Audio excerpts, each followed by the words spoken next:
It's Saturday the 7th of September. We're at Warracknabeal. We've got Kosta coming to talk to us here. So I've got to get across to the garden over here now. Got a crowd of people.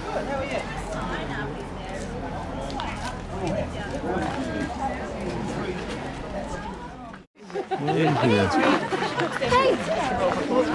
What's that living under there? Is there something and send it to me, that'll be great. Very good. If that's all right to do, that'll go on right.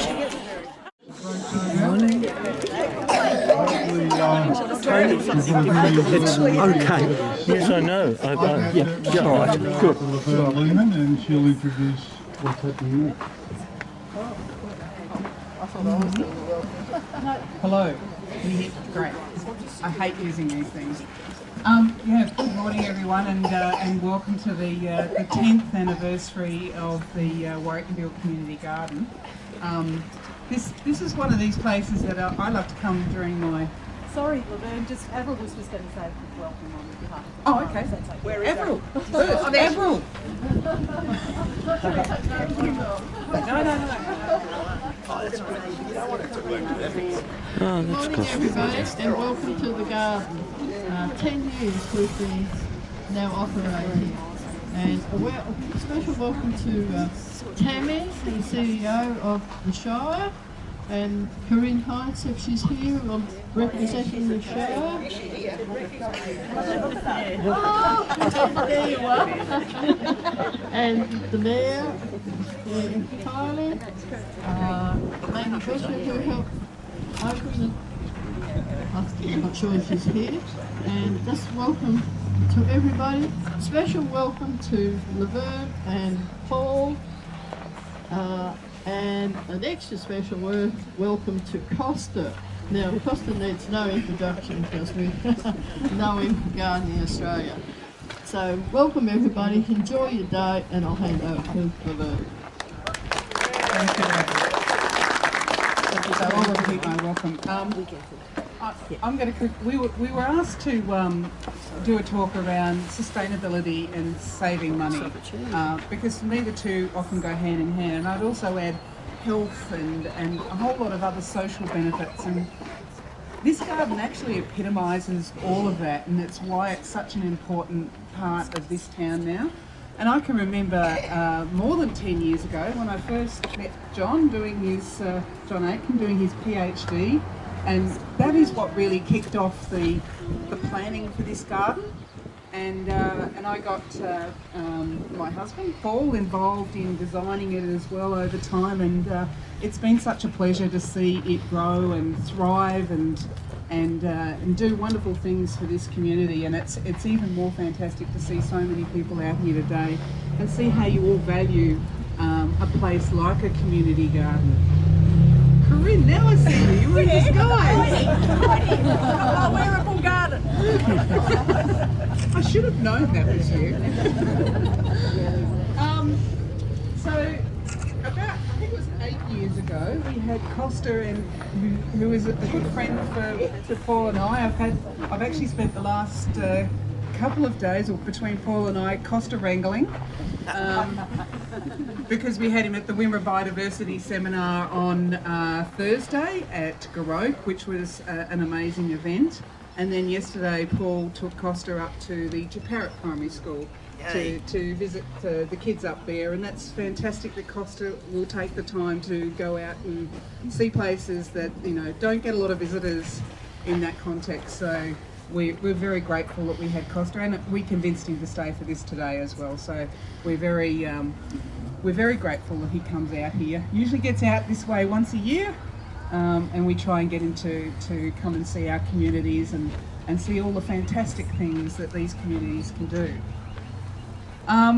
So I'm just going to, the other person who couldn't be here today, but she did message me, Rebecca Sullivan. So some of you will remember a few years ago I did some things around granny skills, and Rebecca was the inspiration behind that for me, and quite a few of you probably even have this book.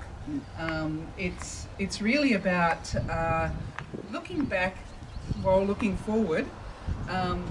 to learn how to do things the old way, and it helps you save money. It's about making sure that we retain all those skills that our grandparents had, or in some cases probably great-grandparents or even great-great-grandparents if they're little people these days. The things that we used to do from scratch, the things that we used to do as a community that we've kind of lost in many ways, and some of that is things change. And not always for the better, but not always for the worst either. And you know, we've all, you know, our lives have changed so much with technology, with just changes, social changes that have happened over many years. And you know, that means that you know, we don't probably cook from scratch as much as we used to. Fewer people, up until probably fairly recently, COVID changed some of that. Fewer people had their own veggie patches and their own fruit trees. Those were things that our grandparents all had because they couldn't just pop down to a supermarket and pick those things up. They didn't exist. Supermarkets didn't come till the 1960s. So, you know, these are things that have really changed our community. The idea of takeaway food back then was, you know, you might go to a local Chinese restaurant with your saucepan and get the stuff. You didn't have packaging around that. There were all these things that have created a whole lot more waste than what we used to. Some of you will remember that before you had your wheelie bin, you might have had a little willow bin, a little round one. They had 50 litres. That's what you all had every week. Nowadays you have a 120 litre at least garbage bin usually, 240 litre recycling bin, and a glass bin as well. So you've got hundreds of litres to put into those bins. That's how much more waste we produce in the last 30 to 40 years. So, you know, all of this about saving money and sustainability. And I'll just mark out a few points before I hand over to Paul and Kosta to take you through a whole lot of other things. But things like food waste. In Victoria, households on average, and I know you're all going to look at me and go, I don't do that, nobody ever does, waste $2,500 worth of food each year. Now that's an astonishing amount. When you've got a cost of living crisis, nobody can afford to throw $2,500 worth of food out. Things like using your car. Use it a little less. Maybe, you know, if you've got to walk a couple of blocks down to the shop, we're lucky we live in these sorts of towns where you can do that walking. In your home, look at your energy use. Look at your bill. Don't accept it as it is. Check it, because sometimes you might be able to get a better deal, but also look at what you've got sitting on standby in your house. I know you have to keep your fridge on, but you don't need to have the toaster and the kettle on all the time. Growing, you know, in terms of health, get in the garden. If you don't want to do your own garden, come down here. It's great exercise, and putting your hands in soil is really good for you. And it helps with your mental health, it helps with physical health, and it helps with socialisation. The much, I guess, derided smartphone these days, interestingly enough, can also be a good thing if you use it for good and not for evil. You can monitor your energy on it. You can learn about all the different plants in the area. You can have apps that help you learn a lot of different things about your own environment. So use for good, not for bad. In terms of money, consider buying less. I always say to people, we talk a lot about recycling. Recycling's great and it's important, but it's actually better to reduce waste or not have it in the first place. So don't buy so much. A tea created by solar energy on the back of the shed. Laverne, thank you. And before Paul and I charge ahead, I'd just like to say a few quick words about what it means to be here for your 10th birthday. Hard to believe that I was here 8 years ago when this garden began, and all of the familiar faces that I see. But most of all, what I see is just what has been built and grown in that 10 years. If I look at this, look at the trunk here. Look at what this represents. This represents stability. This has roots. This has lignified. It's grown. It's now, look at the production that this is going to give off this year. This abundance. This is a local tree. This local tree is going to produce for decades when it's nurtured and loved. And I see the names, I see the creativity, the artistic lines here written on, quotes from Roald Dahl here, and there was the word nurture. I saw that there, and that's what's been going on here for 8 years, for 10 years I should say. But what I love and what I've talked about this garden all around the country is look where it is. This is right on your main street. That tells me a lot about your community. And what speaks incredibly loud about your community is that you all stood up and stepped up and contributed to growing the longevity of this garden forever. When people stepped up and made a donation, and this garden is now owned by the community. That is a massive, massive statement. And I don't know many other community gardens. I know one that's kind of a little bit, if you go to Dalesford, there's a little community garden on the side of the library, but it's not of this same calibre. This is the main street. This is the heart of your town. And what are you telling me that you've got in the, under the bonnet, in the heart of your town, you've got a community garden? That says a lot to me. It says a lot to the country about this is a priority, and that priority then translated into everybody pitching in and protecting this forever, in perpetuity, perennial. Like that's a really, really special thing. And look at how many of you are here today. And I just walked around and did a little live broadcast, and I talked about all the little details. And everywhere I looked, I mean, look at this grapevine. Again, 8 years old. Like, when's the best time to do this? Today. What's that going to become? It's going to become this in 2 years, 4 years, 8 years. Then the productivity and the abundance ties in with exactly what Laverne was talking about. Because when you have an apricot tree that gives you apricots, and they're so tasty that you just cannot eat anymore because you'll start pooping them, what do? You make jam. And then that season, that abundance, nature's abundance, stretches out across months and months and months. And that's what I see here, those lessons that Laverne's talking about, those granny skills, those skills that were passed on because that's what we did. But then somewhere along the way, convenience got in the way. And that's not to say that things shouldn't evolve and be convenient. But we must confront every piece of convenience and ask the question, where and who is paying for that convenience? And when you start to do that with all those elements in your life, then you can start to confront the convenience that's causing the waste that Laverne's talking about, and that your council has to somehow deal with. All this single use, because convenience has been born out of single use. Single use plastic. It seemed like a good idea. It's now become a problem. It's become such a big problem, it's actually in us. Plastic is in us. We are liquid. And it's in us because we're ingesting it through it.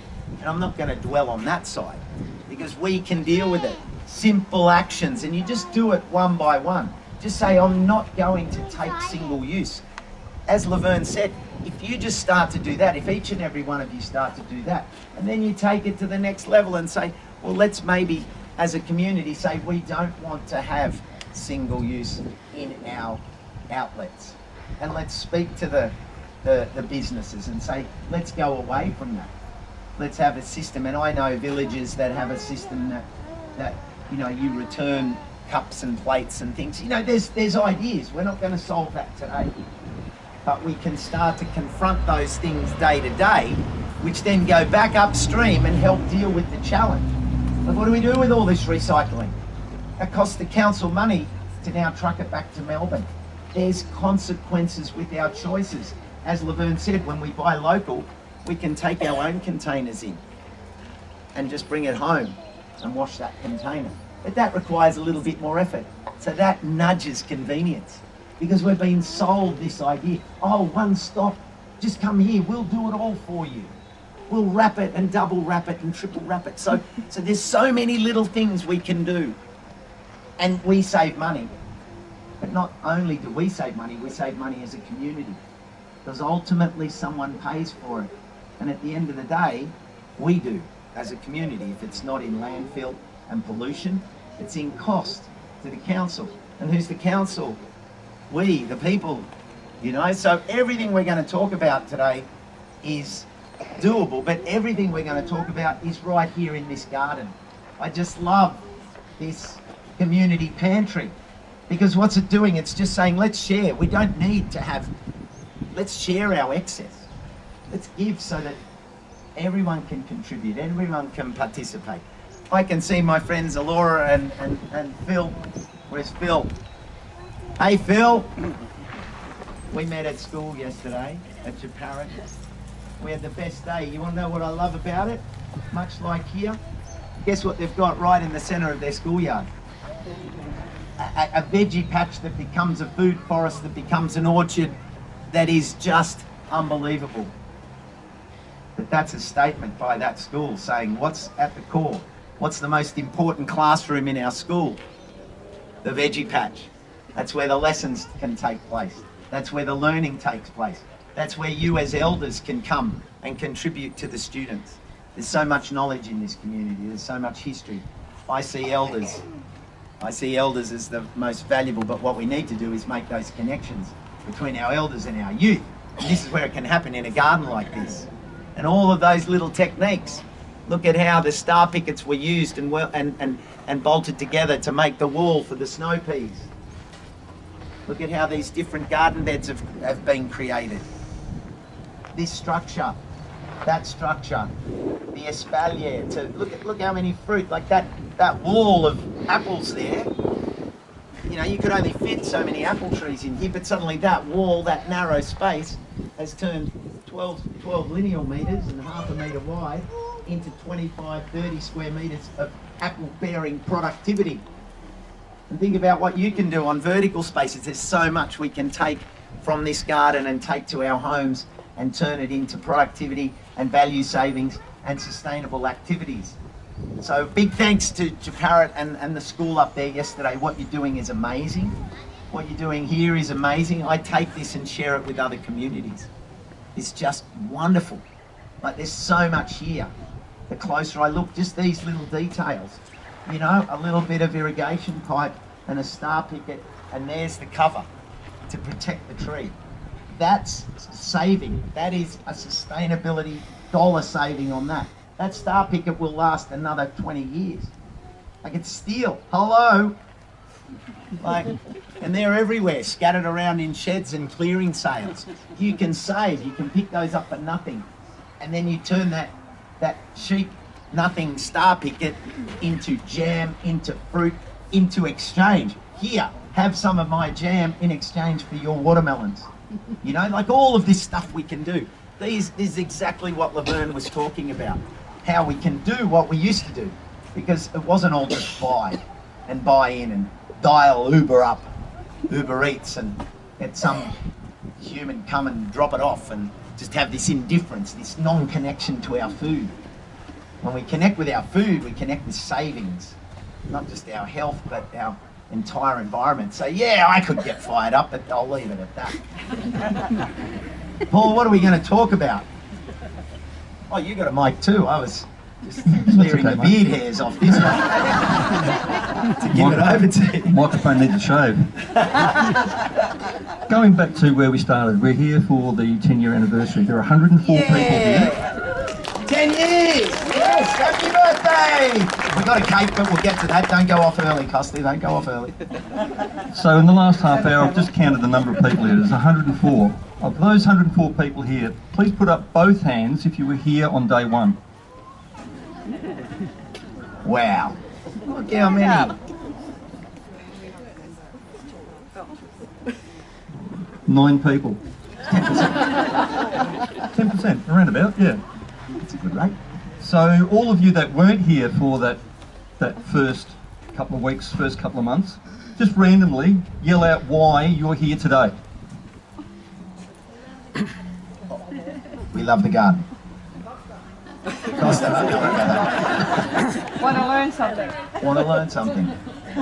Anyone else? What's that? supporting community. And that goes back to what Laverne was saying. Support your own. Fantastic group of people that have not gone and got a government grant. So said the bush. They have just gone and helped themselves, and that's fantastic. I didn't realise. I knew there were good things here, but talking plants. I need a cutting. Watch out, they don't eat you. So it comes back to community. That's the reason that Laverne and I first got engaged in this. Murray and John, they said to us, you know a little bit about some stuff. Would you like to come in and give us a hand? Which we were more than happy to do. And 10 years on, you're back here as well. So it's kind of you're the bookend. You were here at the beginning, and you're here not at the end, but at the 10 year. So you're going to be here for the 20th? Yeah, of course. Of course. Right, so we just got him to commit to that. There it is. Video that. I'm locked in. So what will that be? 2034. Yeah. And that's... And you'll be what, 45 then? I'll be 21. Garden gnomes don't age. I'm concrete.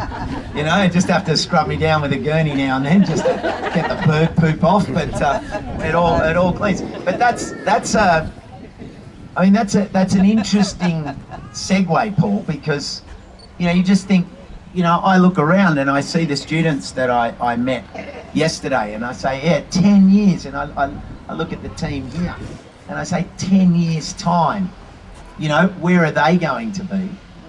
Are they going to be, either in back end of high school, or maybe out studying, or maybe they've moved downtown to study and get experience, who knows, or maybe they're carrying on. But, what can we contribute over this next 10 years? I think that's the question. And how can we take what's been learnt by the garden over this 10 years, its first 10 years, and take that into the second decade? And I suppose one of the biggest things that we see everywhere, and to all the farmers out here, you know this better than anyone else, because the farming community are probably the ones that have to confront this more than anyone else. Succession. It's a word that we kind of... we walk around like this, because we're a bit sort of the world's sort of geared at, we're never going to die, nothing's going to change. We need to appreciate that change is a beautiful thing. Look at the change on this right here. Like, that is change right there, seasonal change. And when we think about that change, what can we do to make that baton change stronger over the next 10 years? And whether you've been involved for the first 10 and feeling a little bit like, I want to step back, that's not bad. That's just a case of step sideways, and who are we going to bring in? What can we do? Encourage other people to come in. So we've got school teachers here, primary school and high school. We've got other educators. We've got elders in the audience here today. What they should all be doing is going out there and encouraging just one other person. So instead of having 104 people here today, we could have 208 next week. If each one of you went and said something to someone, and if you wanted to, say to some 2 people, or more if you'd like. But at least go away from today and say something to one person to try and get them engaged. If not in this garden, in another garden somewhere. We will go anywhere in the country to encourage community gardens and school gardens. That's what we do, that's what we're here for. What we have up here is not going to be taken to the grave, it's going to be given out. I want to share an interesting story. Did anyone see Gardening Australia last week? It was our first show back after our winter break. And it was about a community called Wardell, which got absolutely wiped out by a massive flood. And Wardell's on the Richmond River, up in the Northern Rivers. And they had a predicted rainfall of 100 mil overnight. They got 700 mil in the catchment, and it came down over 7 metres, just washed through the town. They're still recovering. But I want to say an interesting thing about just our perceptions. Because generally you go, oh, well, let's make a community garden, right? When we suffer a difficult time. Let's make a community garden. But we don't necessarily realise that if we say let's make a community garden, people have to come to it. And when you're recovering, you kind of want to be a bit more insulated. And so what they did, instead of making a community garden, they would do a raffle at their community hub every week, raise a couple of $100, and once they got to $550, they had a modular system, much like Paul and Laverne's little modular trailer, where they turn up with a trailer load of compost, some straw, seedlings, mulch, and they build a 6x6 garden in that person's house so that they can be at home, rebuild their home, but actually grow some things at home. And then the key bit being that these people needed to contribute. They didn't want to keep taking. So they could take their excess back to the hub, which would go into food boxes. So why am I saying that at a celebration of a community garden? Because they go together. Because what we're doing here in a garden, we can, as a demonstration, the thing that I see straight away when I come here is this, signage. And I love the little signage hanging rack in there. But that signage is exactly what this community garden is giving back. Because anyone can look at that, anyone can come, learn from the gardeners, and then say, take this home and give it a crack at your place. But you've learnt it from the hub here. Because there's no such thing as a stupid question. No. Because we've heard them all. But you go to something like this then stops that person from saying, oh, do I go and talk to the beard and ask her what I think is a stupid question, or do I just pull my head in and don't worry about it? No, what this gardener's done, and done very well, is signed things so that you can go up to and say, is that thyme or is that oregano? And you go up to, oh, it's thyme. Is that an apricot tree or is it a plum tree? What is it? What is it? These signs are all around the place, so you don't have to ask those initial questions. You're actually educating yourself by reading those signs. Laverne was saying before that she collects these old cookery books. I actually collect the old Yates books. And someone in the room here is going to hate me for saying this, but you don't need to buy every single monthly Gardening Australia magazine. You really don't, because it's just the same thing what they had 12 months ago and 12 months before that. Well, you know,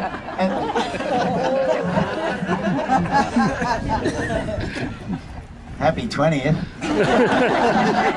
I'll just leave that with you now. I think I'm busy. I just checked my diary. No, I totally, look, I will double down on that and say, Gardening Australia, we tell, like, when did we tell the first compost story?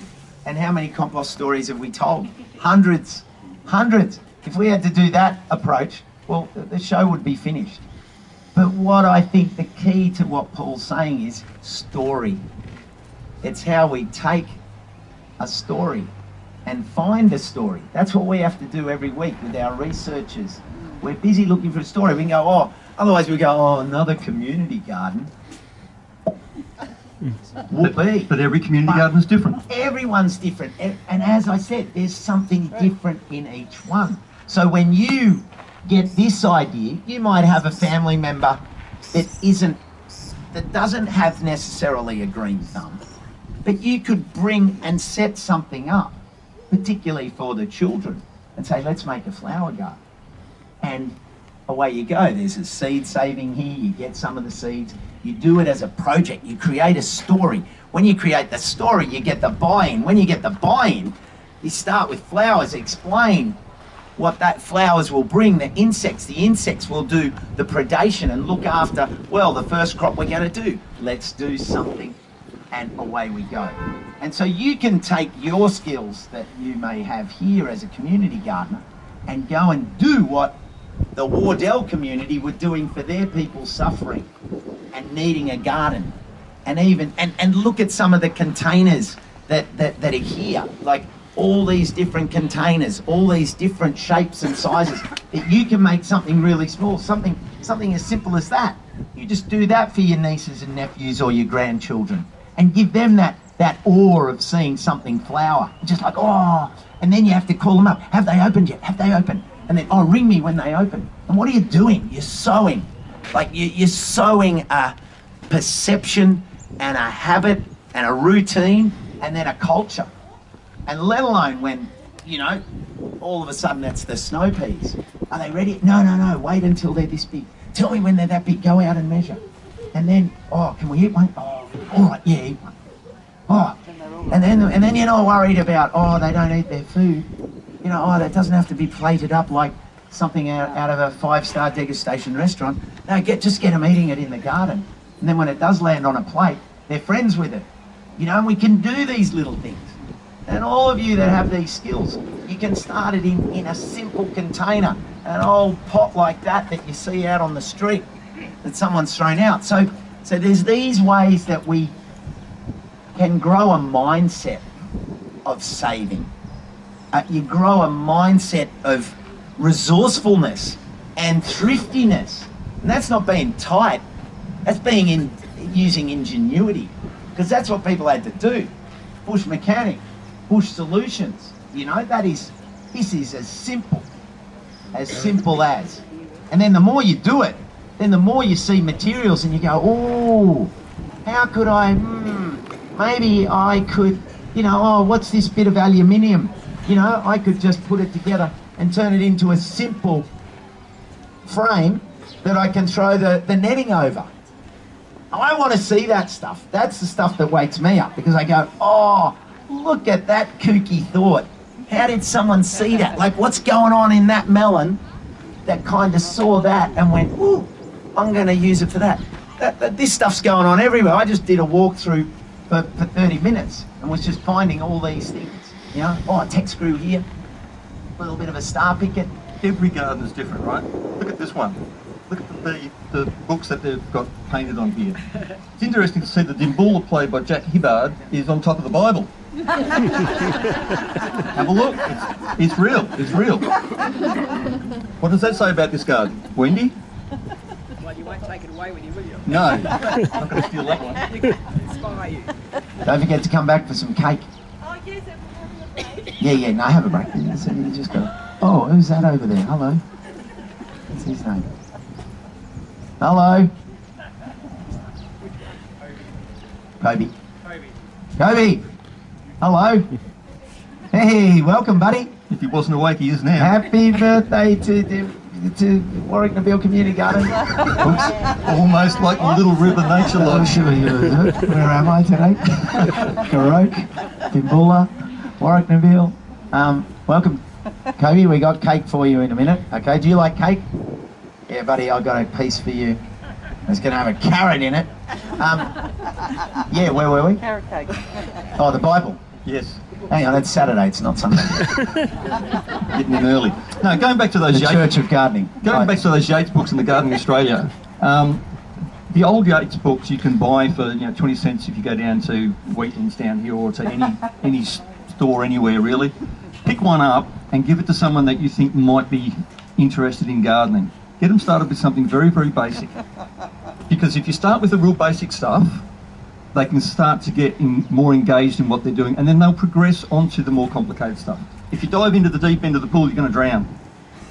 But if you start with the Yates book or an old copy of Gardening Australia, Yeah, there's a few in the community pantry here. I thought In fact, can I say, I think this might have been a plant, literally. Well, look at that.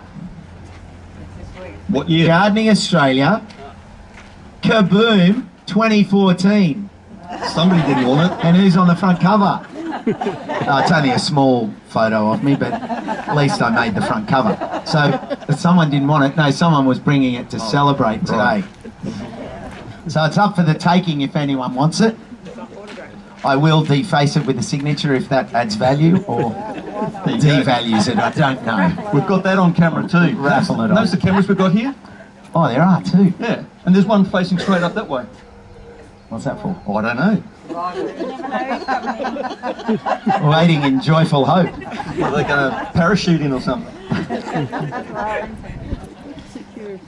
Security. Donated by the 3393 Car Club, our security security system. Oh, was it? Yeah, we don't have many problems, but if we have a few little minor things happen. Yep. And the car club donated $1,000 for us to put in a security. Yeah, fantastic. So it's great. And you know, one of the things that I've noticed over the years, the more that the garden is embedded, the more that people. I remember out in Young, I was at the community garden, and it was being launched, and they had scarecrows, and I was there for a couple of days, and on the second night it rained, and we came in the next day, and the scarecrows had raincoats on, right?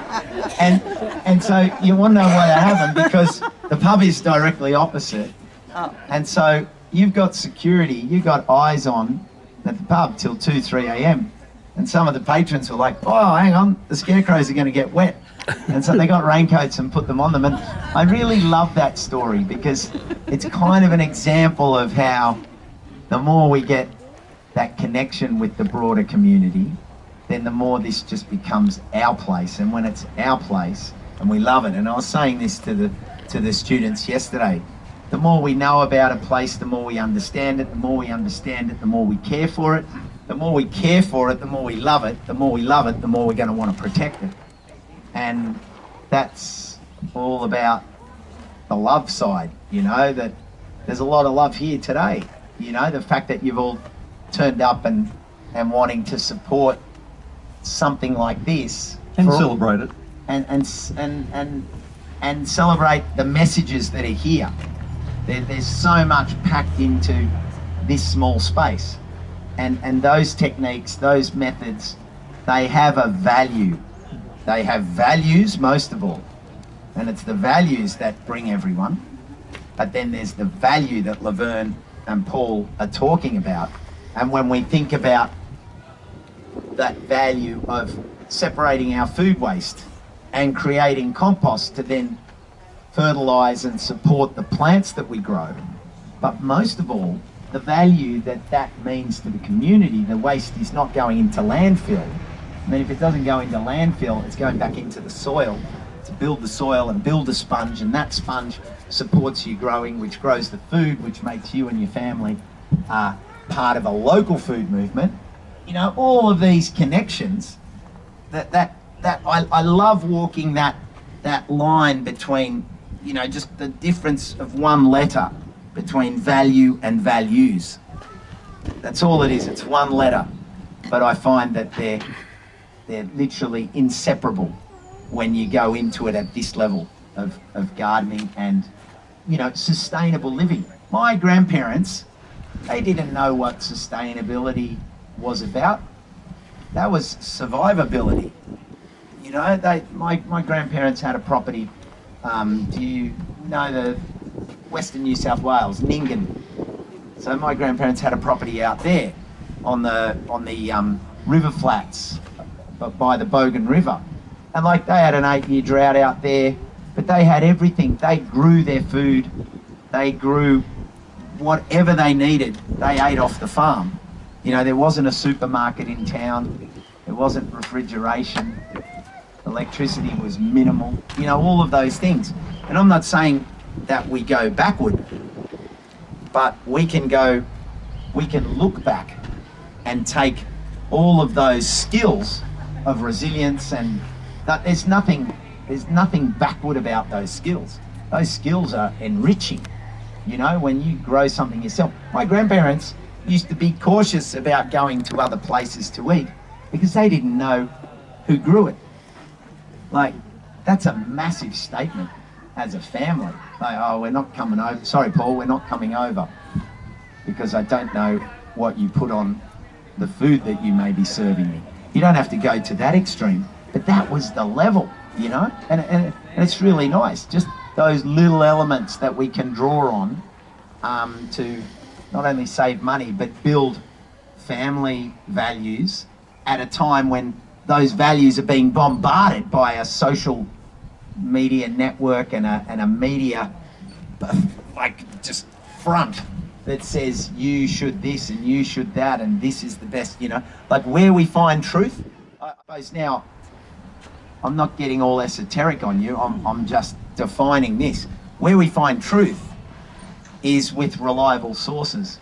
And I think what you represent here in this garden is a reliable source of truth, because people come here and they can see the truth and they can speak to someone who knows it.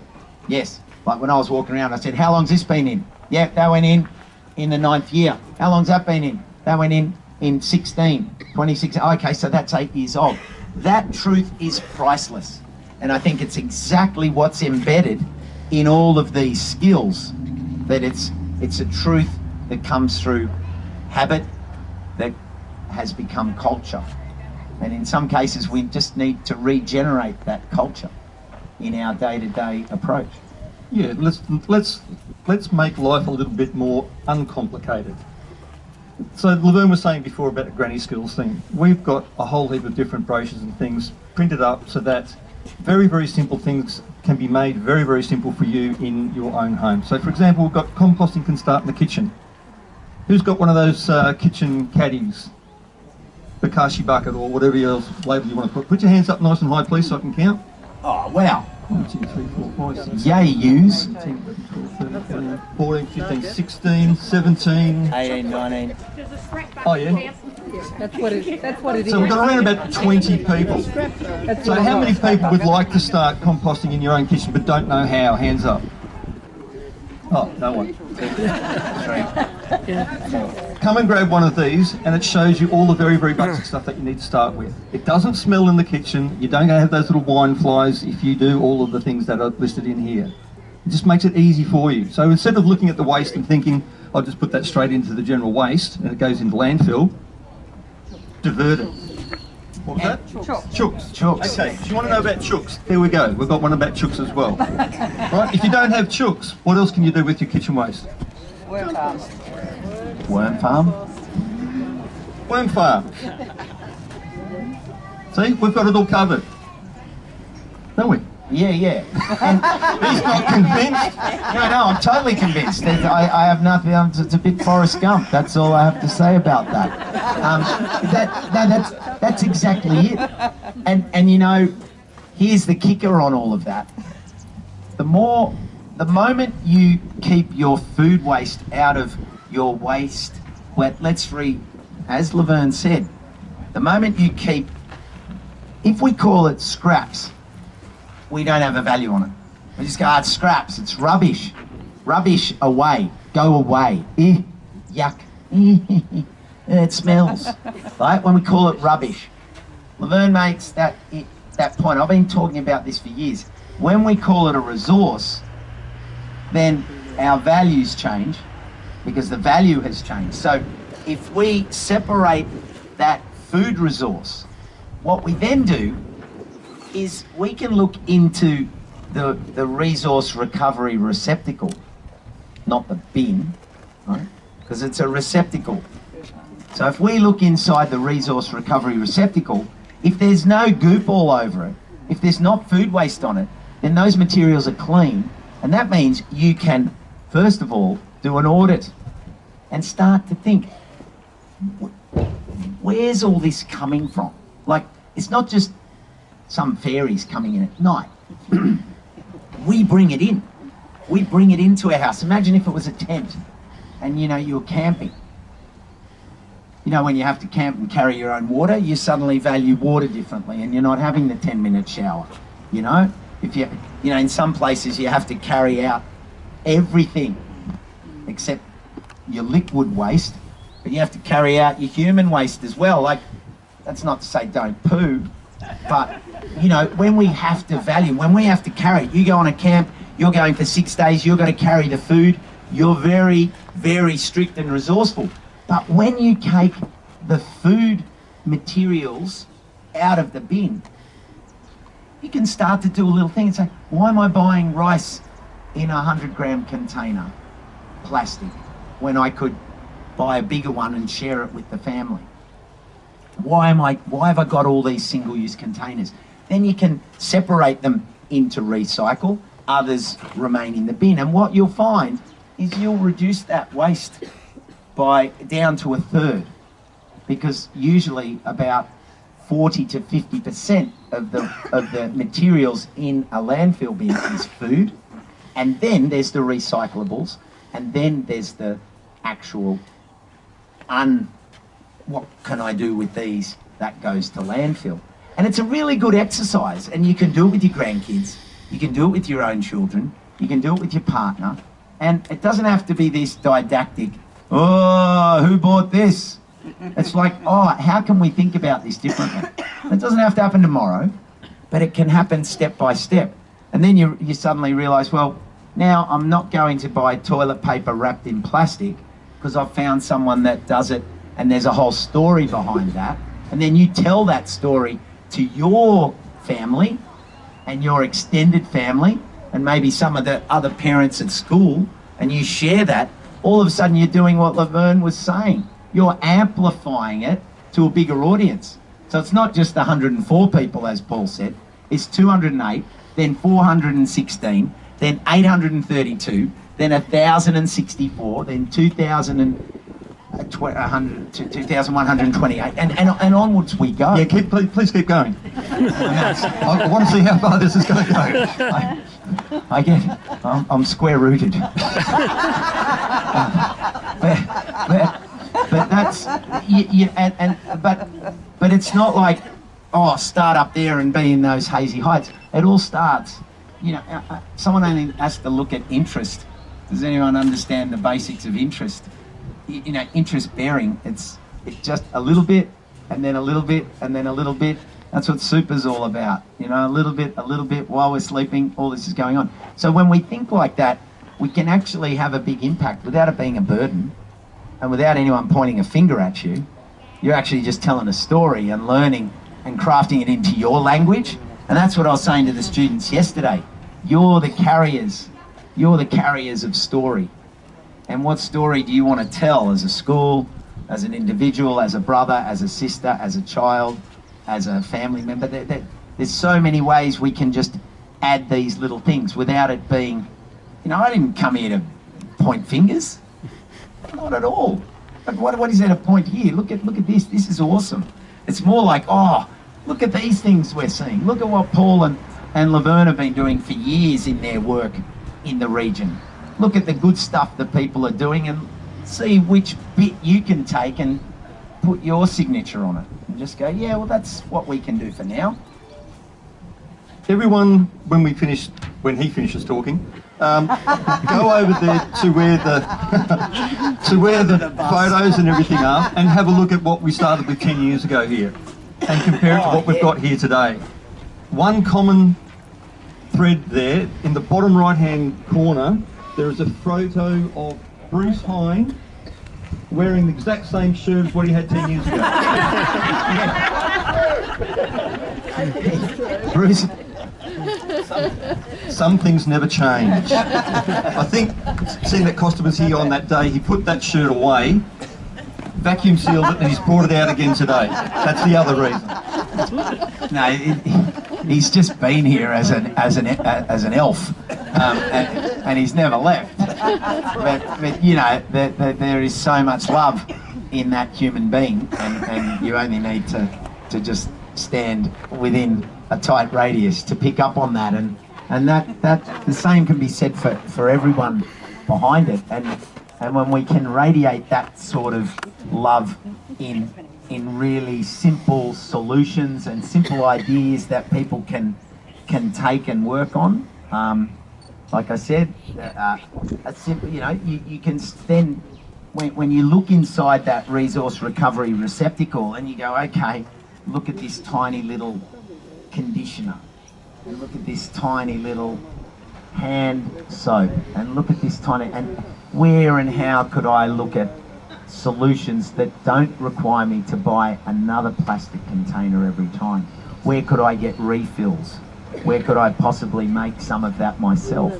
Could I do a workshop now that I've learned something? Could I do a workshop here at the garden and show others?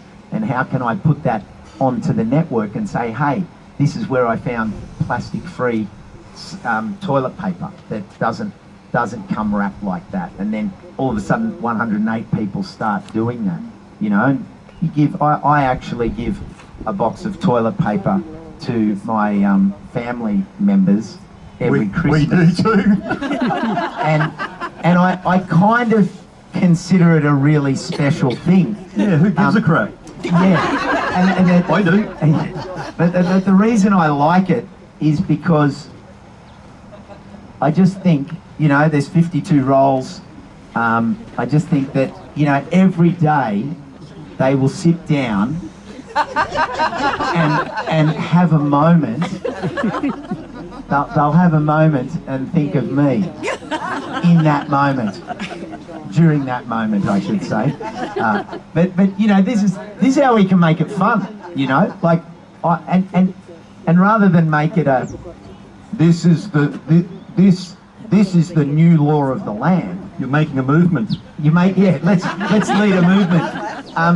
What I do, and for anything new, rather than make a big public statement and it's a mandate for the family now because we're not using this, and someone comes home and you've cleared out the bathroom shelves and the kitchen and you've cleared all this out. No, just do them one at a time.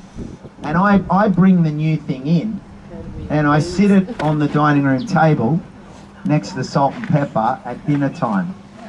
And why do I do that? Because I don't have to make an announcement and tell.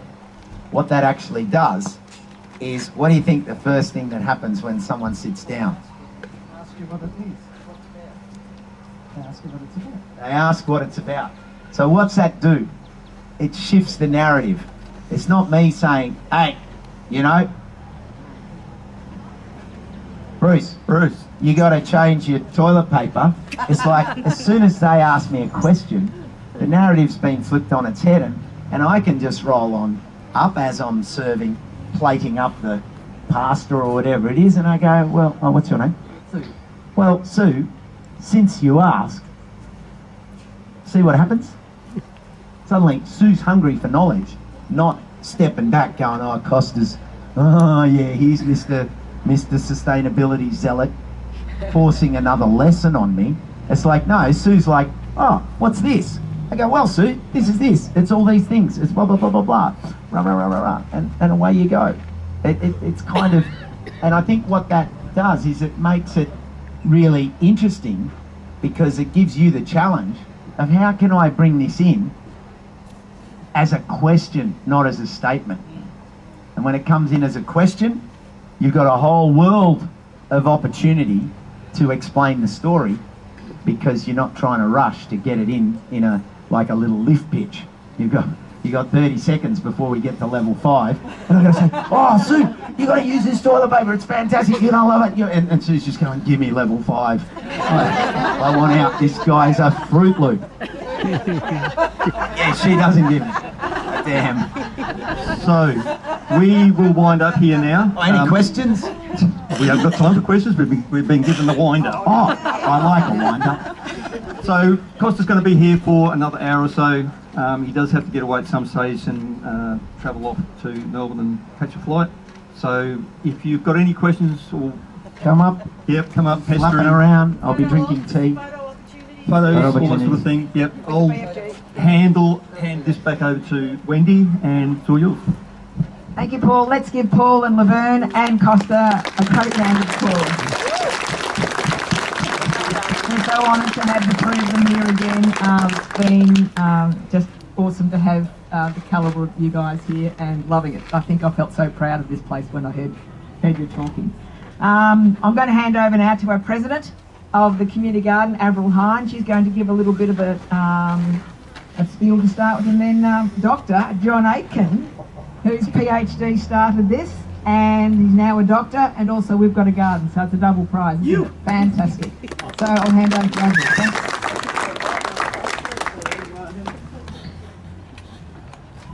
Well, thank you, Kosta and Laverne and Paul. A little bit of what you said was going to be some of the things I was going to say, but I'm going to go on with the toilet paper because you can buy recycled toilet paper, recycled from paper, and the paper they wrap it in is also recycled. But not not actually recycled. Recycled content. It's not been hanging out on the clothesline. Well, I gave him a laugh. One of the things that have happened over the years, the mural, the big joint there, that's something you did. The full title is Warracknabeal Community Garden. There's no other words in there. So on the second time, happy birthday to you. Louder. Happy birthday to you. Happy birthday, Warracknabeal Community Garden.